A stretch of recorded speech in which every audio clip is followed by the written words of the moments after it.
नेपाली सेवाको साँझ पखबाट शरद केसीको नमस्कार। आज कार्यक्रममा प्रधानमन्त्रीद्वारा अमेरिकी सहायता परियोजना एमसीसी बारे सर्वदलीय बैठकमा औपचारिक प्रस्ताव, यसलाई सदनमा लिएर गएर छलफल गराउनुपर्छ र टुङ्गोमा पुर्याउनुपर्छ भनेर सम्माननीय प्रधानमन्त्रीज्यूले यसमा आफ्नो धारणा राख्नुभयो। सभामुखले मुख खोल्दै भने दलहरूकै निर्णायक भूमिका, राष्ट्रिय महत्त्वका विषयमा आम सहमति भन्दा धेरै राम्रो कुरा हुन्छ। त्यो सहमति बनाउनका लागि सबैले पहल र प्रयत्न गर्ने भएको छ। महाभियोग लगाइएका प्रधान न्यायाधीशलाई अब एमालेले काठ थाप्छ।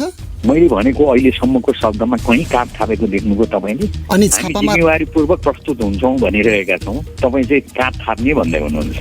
र रुसले युक्रेनमाथि हमला गरे उसको अर्थतन्त्रमा व्यापक असर पर्ने गरी प्रतिबन्ध लगाउने औद्योगिक राष्ट्रहरूको समूह G7 को चेतावनी। तर सबभन्दा पहिले आजका प्रमुख विश्व समाचार। विनिता दाहालबाट समाचार सुन्नुहोस्। युक्रेनका राष्ट्रपति भोलोदिमिर जेलेन्स्कीले आफ्नो देश उत्तर एटलान्टिक सन्धि संगठन नेटोको सदस्य बन्ने आफ्नो प्रयासमा युरोपेली समर्थनको अपेक्षा गरिरहेको बताएका छन्। जर्मन चान्सलर ओलाफ सोल्जसँग कियवमा भएको वार्तापछि बोल्दै जेलेन्स्कीले नेटोको सदस्यताका लागि आफू उक्त मार्गमा निरन्तर लागिरहे पनि त्यो कहिल्यै हुन नसक्ने बताए। जर्मन चान्सलर सोल्जले भने रुसले युक्रेनको नेटोसँगको सदस्यताको मुद्दा उठाउनुप्रति आश्चर्य व्यक्त गरेका छन्। उनले भोलि रुसी राष्ट्रपति भ्लादिमिर पुटिनसँग भेट्दा अहिलेको सङ्कट मत्थर पार्नेबारे रुसबाट स्पष्ट कदमहरू आउने अपेक्षा व्यक्त गरेका छन्। रुसले भने अहिलेसम्म युक्रेनमाथि हमला गर्न लागेको भन्ने योजना नरहेको जनाउँदै आएको छ। पोल्यान्ड स्थित कोइला खानीबारे सरकारले गरेको सहमतिको विरोधमा अभियानकर्मीहरूले चेक रिपब्लिकको वातावरण मन्त्रालयमा पानीको आपूर्ति बन्द गरिदिएका छन्। हालै पोल्यान्ड सरकारले चेक रिपब्लिकको सीमा नजिकै आफूले बनाएको टुरोफ कोइला खानीका कारण बाधा पुगेको जमिन मुनिको पानी लगायत अन्य वातावरणीय क्षतिका लागि चेक सरकारलाई क्षतिपूर्ति दिने सहमति गरेको थियो। त्यसरी गरिएको सहमतिले आफूहरू मारमा परेको भन्दै पानीको आपूर्तिमा असर पर्ने स्थानीय बासिन्दा सहित थुप्रैले विरोध जनाइरहेका छन्। बीबीसीका रोभ क्यामेरोन भन्छन्, पोल्यान्डको विशाल टुरोफ कोइला खानी भन्दा सीमा पारी रहेका चेक रिपब्लिकका जनताहरूको एउटा मुख्य गुनासो भनेको जमिन मुनिको पानी रोकियो भन्ने हो। अभियानकर्मीहरूका माझ रहेका एक पुरुषले प्रागमा रहेको वातावरण मन्त्रालय अगाडिको सडक स्थित मङ्गाल खोलेर मन्त्रालयको पानी आपूर्ति बन्द गरिदिएका छन्। बीबीसीका रोभ क्यामेरोनको भनाई। 15 वर्षीय रुसी खेलाडी क्यामिला भ्यालिएभालाई बेजिङमा भइरहेको हिउँदे ओलिम्पिक्समा आइस स्केटिङ खेलमा प्रतिस्पर्धा गर्न दिने खेल निकायको निर्णयलाई लिएर मिश्रित प्रतिक्रिया आइरहेका छन्। लागू औषध प्रयोगको आरोप समाधान नभई उनलाई खेल्न अनुमति दिइएको भन्दै कतिले विरोध जनाइरहेका छन्। खेलका विषयमा मध्यस्थता गराउने कोर्ट अफ आर्बिट्रेसन फर स्पोर्टले उनको कम उमेरको दुर्लभ परिस्थिति उल्लेख गर्दै उनलाई खेल्न दिने जनाएको हो। रुसी खेलाडीहरूले उक्त निर्णयको स्वागत गरेका छन् भने अन्य प्रतिनिधित्व गर्ने टोलीले भने त्यसको विरोध गरेका छन्। अन्तर्राष्ट्रिय ओलिम्पिक कमिटीले यदि भेलिएभाले पदक जितिन् भने त्यसका लागि उत्सव नमनाइने निर्णय पनि सुनाएको छ। तपाईँ बीबीसी नेपाली सेवाको साँझ पख सुनिरहनु भएको छ। मुस्लिम किशोरीहरूले कक्षा कोठामा टाउको ढाक्ने गरी हिजाब लगाएको विषयमा विवाद चर्किएका कारण बन्द गर्न आदेश दिइएका दक्षिण भारतको कर्नाटका राज्यका विद्यालयहरू 4 दिनपछि खुलेका छन्। इन्डियन न्युज एजेन्सीले सार्वजनिक गरेको भिडियोमा विद्यालयको गेटबाट भित्र छिर्नु अघि विद्यार्थीहरूलाई हिजाब हटाउन निर्देशन दिइएको देखाइएको थियो। शिक्षण संस्थाहरू खुल्न सक्ने तर कुनै पनि धार्मिक पोसाकहरू लगाउन नमिल्ने उच्च अदालतको अन्तरिम आदेश अनुसार उक्त व्यवस्था लागू गरिएको थियो। राज्यका अधिकारीहरूले विद्यालयको परिसरभन्दा निश्चित दूरीसम्म प्रदर्शनहरूमा पनि प्रतिबन्ध लगाएका थिए। बीबीसीकी Divya Arya भन्छिन्, Students of grades 11 and 12 from a school in the coastal city. तटीय सहर उडुपी स्थित विद्यालयका कक्षा 11 र 12 का विद्यार्थीहरूले सुरुमा कक्षा कोठाभित्र हिजाब लगाउन पाउनुपर्ने माग राखेका थिए। कर्नाटकको उच्च अदालतले यसबारे सुनवाई गर्दै आएको छ। बीबीसीकी दिव्या आर्याको भनाई। हङकङकी नेत्री क्यारी लामले कोभिड संक्रमणको लहरले शहरको स्वास्थ्य सेवालाई उल्लेख्य रूपमा प्रभावित गरेको बताएकी छन्। हङकङमा आज मात्रै दैनिक संक्रमितको दर्ता भएको संख्या 2000 नागेको छ। यो बीबीसी नेपाली सेवा हो।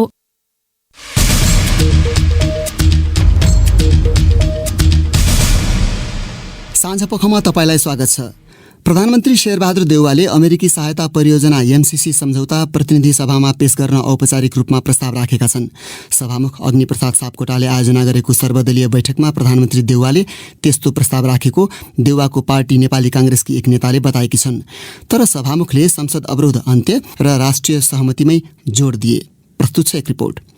आजको बैठकमा सत्तापक्षीय गठबन्धनका प्रमुख नेताहरू पनि सहभागी थिए, जहाँ प्रधानमन्त्री देउवाले एमसीसी अघि बढाउन आग्रह गरेको कांग्रेस नेत्री पुष्पा भुषालले जानकारी दिइन्। त्यसलाई सदनमा प्रवेश गरौँ, सबै राजनीतिक दलका नेतृत्वहरूले त्यही बहस गरौँ र त्यही यसलाई निर्णायक तहमा मतहरू हालौँ र यसलाई सहमतिको साथ अगाडि बढाउँ भनेर उहाँले जुन किसिमका एमसीसीमा देखा परेका शङ्का उत्शङ्का प्रश्न चिन्हहरू हुन् त्यो किसिमबाट यो एमसीसी परियोजना नेपालमा आएको होइन, यो मुलुकको एउटा आर्थिक विकासको लागि आएको परियोजना हो र यसलाई हरेक सरकारले निरन्तरता दिएको विषयवस्तु पनि हो।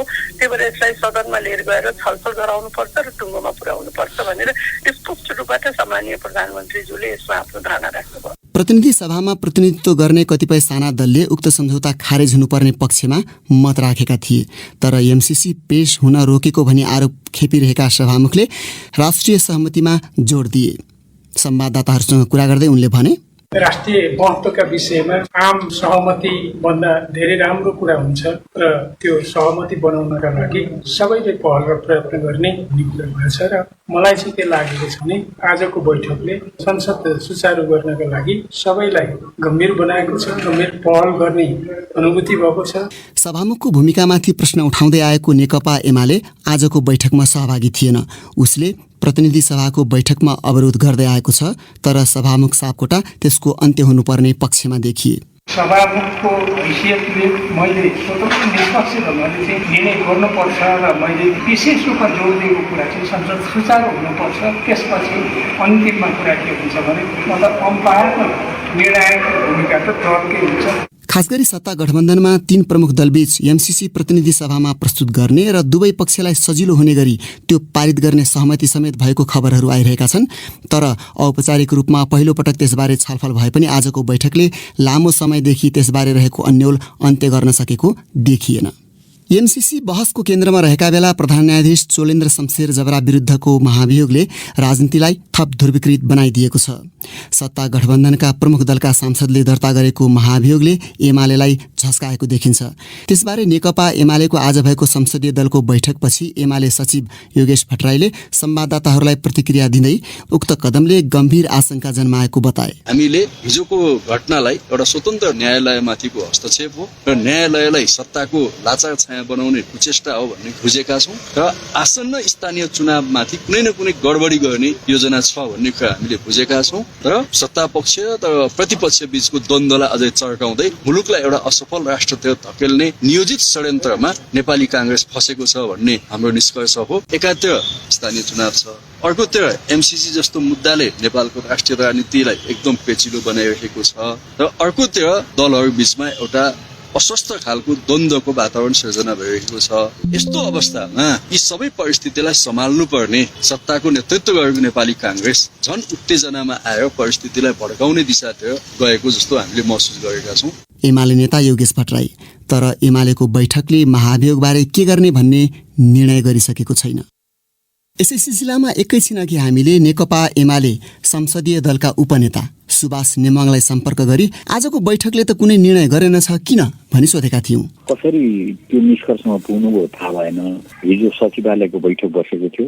सचिवालयको बैठकले गरेका निर्णयहरू समेतका सन्दर्भलाई ध्यानमा राखेर हामीले चाहिँ गम्भीरतापूर्वक संसद दलको बैठक राख्यौँ। पहिला अध्यक्षले कुरा राख्नुभयो, त्यसपछि सांसदहरूले आफ्ना सुझावहरू राख्नुभयो, त्यसपछि अन्तिममा अध्यक्षले फेरि आफ्ना कुरा राखेर समापन गर्नुभयो। त्यो संसद दलको बैठक आज झन्नै 11 बजेबाट 3 बजेसम्म बस्यो। त्यसैले साह्रै व्यापक रूपमा छलफल भएर अन्तिममा अध्यक्षले तपाईँहरूले दिनुभएको सुझावलाई आधार बनाएर नेतृत्व अगाडि बढ्नेछ। हामी ढिलो नगरिकन, हतार नगरिकन, संयमतापूर्वक, जिम्मेवारीपूर्वक हामी निष्कर्षमा पुग्नेछौँ। हामी देश र जनताको हितभन्दा यताउति गर्ने छैनौँ भन्दै बैठक समापन गर्नु हो। त्यसैले मलाई लाग्छ एउटा राम्रो हामी निष्कर्षमा पुगेका छौँ र लोकतान्त्रिक विधि प्रक्रिया बमोजिम एउटा टुङ्गोतिर हामी अगाडि बढिरहेका छौँ। प्रधान न्यायाधीश विरुद्ध लगाएको महाभियोगको बारेमा के निष्कर्षमा पुग्नुभयो त? हाम्रो प्रश्नै छ, हिजैदेखि भनिरहेछौँ हामीले, सत्ता पक्षले गैर जिम्मेवार ढङ्गले प्रमुख प्रतिपक्षीसँग सल्लाह नगरिकन, सुईको नदिकन, षड्यन्त्रपूर्वक छापामार शैलीमा महाभियोगको प्रस्ताव ल्याएको छ। सत्ता पक्षले देशको प्रधान न्यायाधीशको विरुद्धमा महाभियोग यो ढङ्गले ल्याएको यो अचम्मकै घटना होला जस्तो लाग्छ।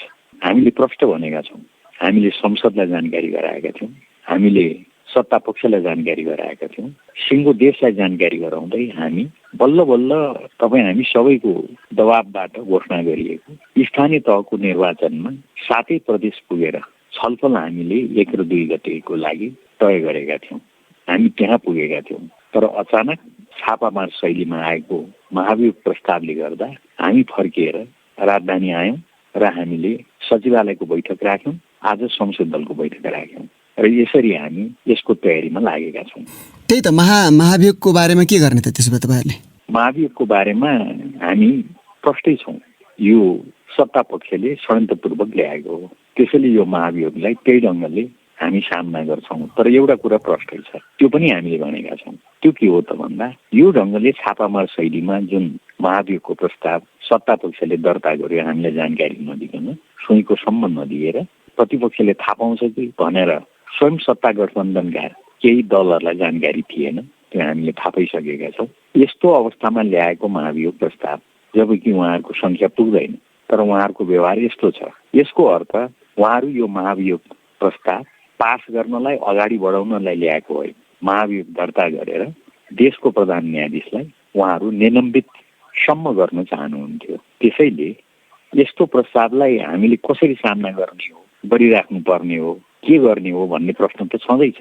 तर यसले जुन ढङ्गले आएको छ यसले धेरैवटा प्रश्नहरू उठाएका छन्। त्यो सबै कुरालाई हामीले गम्भीरतापूर्वक लिएका छौँ र हामी त्यसको तयारीमा छौँ। भनेको तपाईँहरूले अब प्रधान न्यायाधीश चोलेन्द्र शमशेर जबरालाई चाहिँ काँध थाप्ने? मैले भनेको अहिलेसम्मको शब्दमा कहीँ काँध थापेको देख्नुभयो तपाईँले? अनि हामी जिम्मेवारीपूर्वक प्रयोग गर्छौँ, के अरे प्रस्तुत हुन्छौँ भनिरहेका छौँ, तपाईँ चाहिँ काँध थाप्ने भन्दै हुनुहुन्छ। त्यसो भए विपक्ष ढङ्गले सत्ता पक्ष प्रस्तुत भएको कुरा हामीले भन्दा यसलाई काँध थपेको मानिन्छ। तर तपाईँलाई अप्ठ्यारोमा पारिदियो नि त सत्ता पक्षले त। अब तपाईँहरूले विपक्षीमा भोट हाल्ने भने चोलेन्द्र शमशेर जबराको पद जोगिने, समर्थन गर्ने हो भने तपाईँहरूलाई छलकपट लागिराखेको छ सत्ता पक्षको। सबभन्दा पहिले त तपाईँहरू एउटा ग्यारेन्टी गरिदिनुहोस् न, मेरो तपाईँहरूलाई विनम्रतापूर्वक आग्रह, सत्ता पक्षले यो जुन महाभियोग प्रस्ताव छ यो अगाडि बढाउनको लागि ल्याएको हो भनेर अगाडि बढाउन लगाउनुहोस् न, अनि जे हुने त भइहाल्छ नि। त्यस पछाडि तपाईँहरूले यो प्रश्न मलाई गर्नु होला। अहिले चाहिँ सत्ता पक्षलाई भन्नुहोस्, तपाईँहरू पहिले सत्ता पक्षले यो प्रस्तुत गर्दैछ, अगाडि बढाउँदैन? अगाडि बढाउनको लागि ल्याएकै होइन, पास गर्नलाई ल्याएकै होइन, उहाँहरूले कोसिससम्म गरिराख्नु भएको छैन। किन त? किनभने यसलाई दर्ता गरेपछि उहाँहरूको मकसद पुरा भयो। षड्यन्त्र भनेको त्यहाँनिर छ। तपाईँहरू त्यसको प्रतिवाद गर्न तपाईँहरू जुन परमादेशबाट बनेको सरकार भनिराख्नु भएको छ, त्यो परमादेश दिनेहरूका विरुद्धमा पनि महाभियोग लगाउने चर्चा छ। कतिपय नेताहरूले पनि त्यो सम्भावना व्यक्त गरिरहेका छन् तपाईँकै पार्टीका। त्यो पनि तयारी हो तपाईँहरूको? हामीले त्यस्तो कुनै पनि ठोस कुरा भनेका छैनौँ। हामीले यति भनेका छौँ, आजै अध्यक्षले समापन गर्दा सबै सांसदहरूको कुरा सुनिसके पछाडि भन्नुभएको छ, हामी हतार गर्दैनौँ, हामी ढिलाइ पनि गर्दैनौँ। देश र जनताको हितभन्दा यताउति चाहिँ हामी हल्लन्नौँ। हामी देश र जनताको हितमा हामी अगाडि बढ्छौँ। सांसदहरूको सिफारिस सुझावको आधारमा हामी अगाडि बढ्छौँ, उहाँले प्रष्ट शब्दमा भन्नुभएको छ। त्यसैले अहिले यो वा त्यो हामीले कुनै महाभियोगको कुरा गरेका छैनौँ। यति भनेका छौँ, हामी जिम्मेवारीपूर्वक निर्णय गर्छौँ। त्यसो भए तपाईँहरूले खाली कागजमा हस्ताक्षर गराउनु भएको छ अरे सांसदहरूले, त्यो किन गराउनु भएको त? खाली कागजमा होइन, आफ्ना सांसदहरूको हस्ताक्षर जुनसुकै संसद दलहरूले जम्मा गर्छन् त्यसलाई संसद दलको बैठक बसेर त्यसको सदुपयोग गर्छन्। हामीले त्यही गरेका छौँ। अहिले के खाँचो पर्यो त्यस्तो? अब त्यो परेको बेलामा हामी भन्छौँ, भन्नुपर्ने बेला भएको छैन। कतिपय सांसदहरूले त अस्वीकार गरे नि त। खै त्यो हामीलाई थाहा छैन। उनी थिए एमाले नेता सुभाष नेमाङ। अब भने तपाईँकै प्रतिक्रिया र टिप्पणी प्रस्तुत गर्दैछन् साथीहरू रमा पराजुली र सृजना श्रेष्ठ। सत्तारूढ 3 दलले प्रधान न्यायाधीश चोलेन्द्र शमशेर राणा विरुद्ध महाभियोग प्रस्ताव दर्ता गराएका छन्। महाभियोगबारे तपाईँको धारणा के छ भनी सामाजिक सञ्जाल फेसबुक र ट्विटरमा हामीले सोधेको प्रश्नमा थुप्रै प्रतिक्रिया प्राप्त भएका छन्। तीमध्ये केहीलाई यहाँ प्रस्तुत गर्दैछौँ। जगदीश अर्यालले लेखेका छन्, महाभियोग लगाउने पर्याप्त आधारहरू हुँदाहुँदै समयमै दर्ता नगरी अहिले आफ्नो राजनीतिक स्वार्थ पूरा गर्न लगाइएको महाभियोग गलत छ। म्याद सकिएको औषधि बिरामीलाई दिनु जति घातक हुन्छ त्यस्तै यो प्रकरणले देशको राजनीति अझै गिजोलिने देखिन्छ। सत्ता पक्ष प्रतिपक्ष दुवैले आफ्नो स्वार्थ अनुकूल यस्ता प्रकरणले समग्र राज्यलाई नै घाटा पुग्ने हो। हाम्रा नेताहरू जिम्मेवार कहिले हुने? निवेदन वैद्यले ट्विटरमा लेखेका छन्, 2/3 सांसद संख्या नभई पारित नहुने महाभियोग त्यति बराबर सांसदहरूसँग सल्लाह नै नगरी दर्ता गरिएको छ। अस्थिरताको आगोमा रोटी सेक्न खोज्दैछन् नेताहरू। यी दलहरूले कुनै दृष्टिकोण अनुसार देश चलाउलान् भन्ने भ्रम मात्र हो। नेताहरूले केवल आफ्ना स्वार्थ पूर्ति गरिरहेछन्। प्रकाश शर्माको धारणा छ, सांसदहरूको नियत सही हो भने यो निर्णय ठिक छ। आफ्नो स्वार्थ सिद्ध गर्न हो भने यसले देशलाई झन् दुरावस्थामा पुर्याउने निश्चित छ। बलराम जोशी लेख्छन्, विधिभन्दा व्यक्ति हावी हुनु अनि सत्ता शक्ति र स्वार्थको निम्ति नीतिलाई नियन्त्रणमा राखेर नेता हावी हुने काम भएको छ। सुजन पण्डितको धारणा छ, विगत 4 महिनादेखि न्यायालयमा रहेको अन्योलतालाई र प्रधान न्यायाधीशले राजीनामा नदिने अडान अन्त्यका लागि नै होला सरकारले महाभियोग दर्ता गराएको। यो कार्य सकारात्मक छ। वरुण अभिगामीको संक्षिप्त धारणा छ, कुनै व्यक्ति प्रधान न्यायाधीश भइसकेपछि गलत हुन्छ कि गलत व्यक्तिलाई नै प्रधान न्यायाधीश बनाइन्छ? राजनीतिले गर्दा न्यायालय बुझ्नै नसकिने हुन थाल्यो। डेकेन्द्र राज आचार्य लेख्छन्, महाअभियोग प्रधान न्यायाधीश चोलेन्द्र शमशेर राणालाई लगाउनु सही हो, तर समय ठिक भएन। जतिखेर कानुन व्यवसायीहरूले नेतालाई आग्रह गरेका थिए त्यति बेला नेताहरूले केही गरेनन्। यतिखेर त आफ्नो स्वार्थका लागि पो महाअभियोग लगाइएको हो कि भन्ने हाम्रो आशंका छ।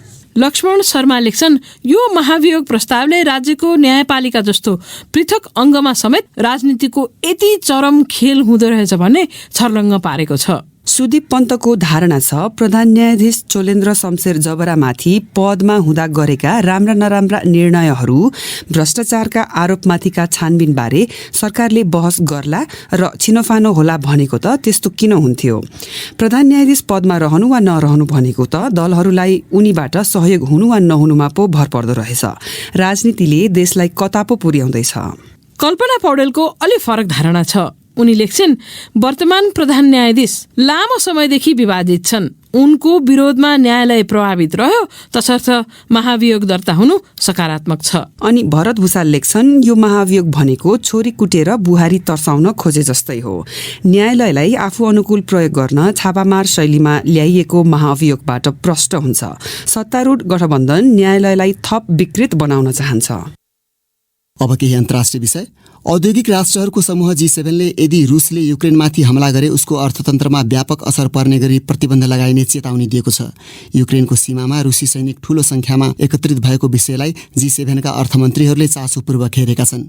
बीबीसीका विवरणहरूमा आधारित त्यस सम्बन्धी रिपोर्ट विनिता दाहालबाट सुन्नुहोस्। युक्रेन संकटका माझ उत्पन्न तनावलाई मत्थर पार्ने प्रयास स्वरूप जर्मन चान्सलर ओलाफ सोल्सले युक्रेनका राष्ट्रपति भोलोदिमिर जेलेन्स्कीलाई किएभमा भेटेका छन्।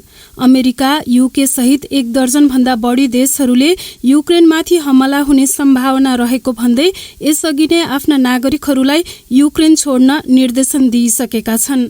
युकेका प्रधानमन्त्री बोरिस जोन्सनले रुसले युक्रेनमा हमला गर्ने योजना गरेको भन्ने प्रमाणहरू स्पष्ट रहेको बताएका छन्। उनले रुसले गम्भीर रूपमा योजना गरिरहेको छ भन्ने संकेतहरू देखिएको भन्दै नर्थ वेस्ट इङ्ल्यान्डको आफ्नो भ्रमण छोट्याएका छन्।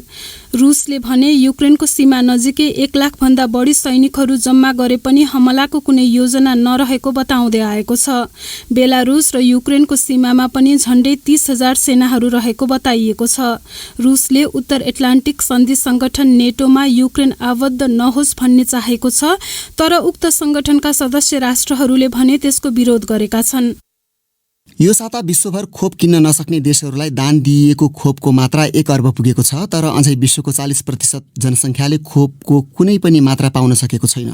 अहिलेसम्म विश्वमा 11 अर्ब मात्रा खोप उत्पादन भएको छ, जुन सबै वयस्क जनसङ्ख्यालाई 2 मात्रा दिन सकिने सङ्ख्या हो। त्यसो भए के गलत भयो जसले गर्दा यथेष्ट खोप भए पनि झन्डै आधाले खोप नै पाएनन्? BBC संवाददाता स्टेफनी हेगर्टीले तयार पारेको रिपोर्ट रमा पराजुलीबाट। विश्व स्वास्थ्य संगठनको दूत रहेका युकेका पूर्व प्रधानमन्त्री गोर्डन ब्राउनका अनुसार अहिले पनि 70% भन्दा धेरै खोप G20 समूहका देशमा गइरहेको छ र त्यसको अर्थ अन्य 175 देशले त्यो गुमाइरहेका छन् भन्ने हो। फलस्वरूप अधिकांश धनी देशहरूले आफ्नो जनसङ्ख्याको 60% भन्दा धेरैलाई खोप दिइसकेका छन्। कम आय भएका देशमा भने खोप पाउनेको औसत प्रतिशत 10 छ। कोभ्याक्स अभियान सन् 2020 मा गरिब देशहरूलाई खोपमा समान पहुँच दिन सकियोस् भनेर खडा गरिएको हो। तर गत वर्षको पहिलो 6 महिना खोप पाउनका लागि उग्र प्रतिस्पर्धा भयो। धनी देशहरूले आफ्ना भाग सुरुमा माग्न थाले। सन् 2021 को अप्रिलमा युकेले भारतमा रहेको उत्पादन कम्पनीबाट 50 लाख मात्रा एस्ट्राजेनेका माग्यो। तर मे महिनामा भारतमा कोभिडका कारण दैनिक जसो 4000 मानिसहरूले ज्यान गुमाउन थाले। त्यसपछि भारतले निर्यात प्रतिबन्ध लगायो। यी सबै कुरा चलिरहँदा कोभ्याक्सले धनी देशलाई धेरै भएर नचाहिने खोपहरू दान दिन सक्ने अवस्थामा रहेको थाहा पायो, तर त्यसको आपूर्ति प्रणाली भने अस्तव्यस्त थियो। नैरोबीमा रहेको अफ्रिकी जनसङ्ख्या र स्वास्थ्य अध्ययन केन्द्रकी डाक्टर क्याथरिन क्युबुटुङ्गीले भनिन्, पहिलो चरणमा गत वर्ष केन्याले 30 लाख मात्रा ल्याउन खोजे पनि 11 लाख मात्र ल्याउन सक्यो। त्यसपछिको 3 महिना उसले केही पनि पाएन। केन्याले आफ्नो खोप कार्यक्रमको योजनालाई कैयौं पटक परिवर्तन गर्दै आपूर्ति प्रणाली अनुकूल गरायो। खोप अभियानलाई त्यसले गम्भीर असर पारेको क्युबुटुङ्गी ठान्छिन्। जनवरीमा युगाण्डाले आफूले प्राप्त गरेको 5 लाख मध्ये 4 लाख मात्रा खोप नष्ट गर्नु पर्यो, किनकि त्यसको म्याद सकिनु अघि त्यो बाँड्न सम्भव भएन। डिसेम्बरमा नाइजेरियाले 10 लाख मात्रा खोप नष्ट गर्दै कम समय म्याद भएका खोप नलिने घोषणा गर्यो। दान दिएका 1 अर्बको 1/3 जति खोप अहिलेसम्म मानिसहरूलाई दिइएको छैन। कति खोप काम लागेनन् भन्ने अझै स्पष्ट छैन। कोभ्याक्स कार्यक्रम झैं चाहिएका बेला कति किनिएका खोप प्रयोग हुन सकेनन्। त्यसबीचमा भाइरस फैलिरह्यो र उत्परिवर्तित भइरह्यो। डाक्टर क्युबुटुङ्गीले त्यसैले छिटो काम गर्नु महत्त्वपूर्ण हुने बताइन्। यदि खोपमाथि हावी हुने भेरिएन्टहरू देखा परे भने हामी त्यही पुरानै अवस्थामा फर्कन्छौँ। उपाय भनेको संसारभर खोपको आपूर्ति बढाउनु नै रहेको धेरैले ठान्छन्। उनीहरूले उच्च अनुकूलन क्षमता भएको आरएनए खोप बनाउने उपाय धेरै उत्पादकहरूसँग साट्नुपर्ने मत राख्दै आएका छन्। विश्व स्वास्थ्य संगठन WHO त्यसमा सहमत जस्तो देखिन्छ। शुक्रबार WHO का प्रमुख डाक्टर टेड्रस एडहानम गेब्रेयेसस दक्षिण अफ्रिकामा आफ्नो संगठनले सघाएको स्थानीय पहलको mRNA खोप उत्पादन परियोजनामा पुगेका थिए। वैज्ञानिकहरूले त्यहाँ मोडर्ना खोपको नमुना सफलतापूर्वक तयार पारेका छन्। अहिलेसम्म फाइजरले आफ्नो प्रविधि र ज्ञान बाँड्ने कुरासँग असहमत देखिन्छ। उसको साझेदार बायोएनटेकमाथि ब्रिटिश मेडिकल जर्नलमा दक्षिण अफ्रिकी प्रयासलाई विफल पार्न खोजेको आरोप लगाउँदै एक लेख छापिएको छ। बायोएनटेकलाई ती आरोपबारे सोधिएको प्रश्नमा बीबीसीले अहिलेसम्म जवाफ पाएको छैन। सबैभन्दा महँगा खोपहरू भइकन पनि फाइजर बायोएनटेक सबैभन्दा धेरै दान गरिएका खोप बनेका छन्। वैज्ञानिक समीक्षा गर्ने कम्पनी एर्फिनिटीका अनुसार ती धेरै खोप दान अमेरिका र युरोपेली संघबाट भएका छन्, जसले ती कम्पनीबाट खोप किनेका थिए। एर्फिनिटीको हिसाब किताब अनुसार दानबाट फाइजरको आम्दानी $2.4 अर्ब र मोडर्नाको $2.1 अर्ब हुन सक्छ। अहिलेसम्म एस्ट्राजेनेकाले आफ्नो खोप लागत मूल्यमै बेचेको छ। मोडर्नाले उक्त आँकडा पुष्टि गर्ने बीबीसीको आग्रहलाई जवाफ दिएन। फाइजरले उक्त हिसाब किताबलाई गलत र अनुमानित भन्दै उसले अमेरिकी सरकारसँगको एउटा समझदारीमा 1 अर्ब मात्रा मुनाफा नकमाउने गरी बेच्न मानेको जनाएको छ। ओमानमा भइरहेको 4 देशीय T20 आई श्रृङ्खलाको अन्तिम खेलमा नेपाल टेस्ट राष्ट्र आयरल्यान्डसँग 16 रनले पराजित भएको छ। टस जितेर फिल्डिङ रोजेको नेपालले आयरल्यान्डलाई 127 रनमा रोके पनि मध्यक्रम धराशयी हुँदा टोली 9 विकेट गुमाई 111 रनमा समेटिन पुग्यो। बलिङ र फिल्डिङमा नेपालले तेस्रो दिन उत्कृष्ट प्रदर्शन गर्दा बलियो भनिएको ब्याटिङमा भने असफल देखियो। यद्यपि यो श्रृङ्खलाले नेपाली खेलाडीहरूलाई 4 दिनपछि ओमानमै सुरु हुने T20 विश्वकप छनौटका लागि राम्रो लय दिलाएको आशा गरिएको छ। यस सम्बन्धी विस्तृत समाचार तपाईँ bbcnepali.com मा गएर पढ्न सक्नुहुन्छ। अन्तिम विषय, आज फेब्रुअरी 14 तारिक विश्वमा आजको दिनलाई भ्यालेन्टाइन्स डे अर्थात् प्रणय दिवसको रूपमा मनाइन्छ। पछिल्ला वर्षहरूमा नेपालमा पनि प्रणय दिवस मनाउनेहरूको संख्या बढ्दो छ। आफ्ना प्रेमी प्रेमिकालाई फूल लगायत उपहार दिने र माया दर्शाउने दिनका रूपमा कतिपयले परिभाषित गर्छन् भने कतिपयले यसलाई माया देखाउन कुनै विशेष दिन आवश्यक नपर्ने धारणा पनि राख्छन्। हाम्रा संवाददाताहरूले प्रेम र प्रणय दिवसकै सन्दर्भमा 7वटा प्रदेश स्थित 7 जना युवतीको प्रतिक्रिया सङ्कलन गरेका छन्। प्रतिनिधिमूलक ती धारणा प्रस्तुतिको सुरुमा झापाकी सिजल कडरिया। प्रेम भनेको चाहिँ एउटा भावना हो, एउटा भावना हो हैन। एउटा चाहिँ आफ्नो आमा बाउलाई गर्ने माया, एउटा चाहिँ साथीहरूलाई, अनि आफ्नो स्पेसल वानलाई गर्ने माया चाहिँ अर्कै किसिमको हुन्छ। भ्यालेन्टाइन डे महत्त्वपूर्ण छ। भ्यालेन्टाइन डे भनेको चाहिँ यो प्रेमिल जोडीहरूको लागि चाहिँ एकदमै महत्त्वपूर्ण दिन हो। भ्यालेन्टाइन डेमा चाहिँ हामीले कतिपय समाजहरूलाई इफेक्ट गर्ने कामहरू भइरहेको देख्छौँ। त्यो काम चाहिँ अलिक नभइदिए जस्तो हुन्थ्यो। मेरो नाम जिया मिश्रा हो र म विद्यार्थी हो एउटा, र म बिरगन्जमै बस्छु। प्रेम भनेको दुईटा प्रेमी बीच हुने सम्बन्ध मात्र होइन। प्रेम भनेको आफ्नो आमा बुवा दाजु भाइ त्यही महत्त्वमा साथीसँग पनि गरिन सकिन्छ। तर आफ्नो प्रेमीको लागि पनि एउटा डे चाहिएको हुन्छ र त्यो रूपमा हामी भ्यालेन्टाइन्स डेलाई लिन्छौँ। र प्रेमी हुनु सर्वप्रथम हाम्रो समाजमा त्यो कुरालाई एकदम नराम्रो नजरले दृष्टिले देखिन्छ। त्यो त्यस्तो होइन कि लाइक आफूलाई पनि इमोसनल सपोर्ट चाहिएको हुन्छ। प्रेम भनेको एउटा एकदम प्योर कुरा हो। आफ्नो प्रेमीलाई स्पेसल फिल गराउन, आफ्नो प्रेमीलाई तिमी मेरो जीवनमा कतिको लागि इम्पोर्टेन्ट छौ भन्ने कुरा देखाउनलाई आजको दिन मनाइन्छ भ्यालेन्टाइन्स डे। मेरो नाम चाहिँ अनिसा थपलिया, भरतपुर 11 भोजाडबाट। प्रेम एउटा शब्द नै निकै नै राम्रो पनि छ, सुन्दा पनि होइन। प्रेम शब्द चाहिँ अब प्रेम भन्दा प्रेम एउटा भावना हो। सबैको छुट्टा छुट्टै एउटा फरक ढङ्गबाट प्रेमलाई परिभाषित गरिन्छ। प्रेम चाहिँ जोसँग पनि हुन सक्ने भयो। हामी कुनै एउटा वस्तुसँग, चिजसँग, कुनै मान्छेसँग, कुनै जनावरसँग, जो कोहीसँग पनि प्रेम चाहिँ हुन सक्छ। प्रणय दिवस चाहिँ कसरी महत्त्व छ भने एकअर्काप्रतिको सम्बन्धलाई अझै प्रगाढ बनाउनको लागि चाहिँ प्रणय दिवस महत्त्वपूर्ण छ भन्ने लाग्छ मलाई। मेरो नाम सुजुजी, मेरो घर चाहिँ ओडारचौर। प्रेम भनेको चाहिँ एउटा माया हो, समर्पण पनि हो। प्रेम चाहिँ एउटा राम्रो कुरा हो। नराम्रो मान्छेलाई पनि प्रेमले चाहिँ राम्रो बाटोमा हिँडाल्न सक्छ। अहिले चाहिँ अब भ्यालेन्टाइन्समा चाहिँ मान्छेले माया भन्दा पनि टाइम पासको रूपमा लिने विकृति बढेको देखिन्छ। त्यसैले यो विकृति चाहिँ हटाउन जरुरी छ, किनकि यस्तै विकृति बढ्दै गयो भने एक दिन माया भन्ने शब्दमा विश्वास पनि नरहन सक्छ। मेरो नाम पूजा गौतम, गेवाली, घर चाहिँ गुल्मी। अनि मैले बुझे अनुसार चाहिँ प्रेम दुई मान्छे बिचहरूको एउटा गहिरो सम्बन्ध हो। त्यो चाहिँ जीवनमा एकदम अपरिहार्य हुन्छ, नभई नहुने चिज। भ्यालेन्टाइनको महत्त्व चाहिँ जस्तो कुनै बेला सधैँ अकेजन पर्दैन नि त, अनि यस्तो इन्जोय गर्ने त्यही हो, दिवस मनाउने। मेरो नाम रूपा घरे, वीरेन्द्रनगर सुर्खेत। प्रेम भनेको एक आपसमा आफ्नो भावनाहरू साटासाट गर्ने एउटा माध्यम हो। प्रेम भनेको महसुस हो। आफ्नो फ्यामिलीमा पनि त्यो प्रेम हुन सक्छ। यसलाई चाहिँ नकारात्मक रूपमा नलिएर सकारात्मक रूपमा लिनुपर्छ। नेपालमा नयाँ प्रवृत्तिको रूपमा आएको छ प्रेम दिवस होइन। यो भनेको प्रेम प्रेमिका बीच आफूमा मनमा भएको फिलिङ्सहरू भावनाहरू प्रकट गर्ने दिन हो यो प्रेम दिवस। पूजा धामी, भ्यालेन्टाइन डे भनेको चाहिँ प्रेम दिवस होइन। यो भनेको हुन्छ नि मान्छेको हरेक मान्छेको एउटा स्पेसल डे हुन्छ, आफ्नो त्यो फिलिङ्सहरू पोख्दै यो डेलाई चाहिँ सेलिब्रेट गर्ने के। प्रेम भनेको चाहिँ एउटा फिलिङ्स जुन रिलेसनसँग पनि हुन सक्छ। आमा बुवा प्रतिको, भाइ बहिनी, साथी, बेस्ट फ्रेन्डहरू, अनि हस्बेन्ड वाइफ, अनि गर्लफ्रेन्ड बोयफ्रेन्ड, अनि त्यो बिचको एकअर्कालाई बुझ्ने भावना, फिलिङ्स, केयर, लभ सबै। सुन्नुभयो प्रणय दिवसबारे 7 प्रदेशका 7 युवतीको धारणा।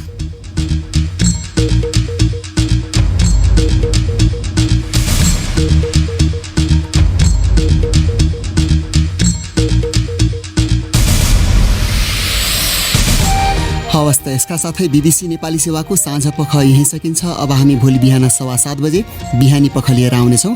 त्यस बेलासम्मका लागि हामी सबैलाई बिदा दिनुहोस्। नमस्कार।